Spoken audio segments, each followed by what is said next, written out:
মেঘগুলো উড়ে উড়ে এখানটা কিছুক্ষণ আগে পুরো সাদা ছিল, কিছুই দেখা যাচ্ছিল না। এখানে শুধু গাড়ি যে যাচ্ছিল, গাড়ির সাউন্ড শোনা যাচ্ছিল, গাড়ি দেখা যাচ্ছিল না।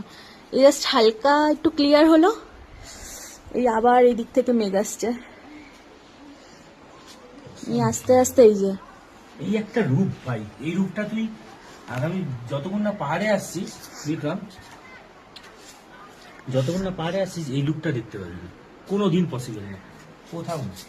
ওই জন্য তো আমার পাওয়া ভালো লাগে। ওই যে উপরে মাথাটা আবার ঢেকে গেছে। আমার সমুদ্রের থেকে বেশি পাহাড় ফেভারিট। এক এক সময় এক এক রকমের রূপ দেখতে পাবি পাহাড়ে, হ্যাঁ, এটা মানতেই হবে।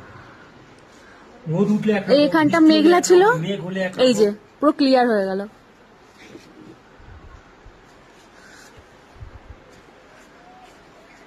প্রত্যেক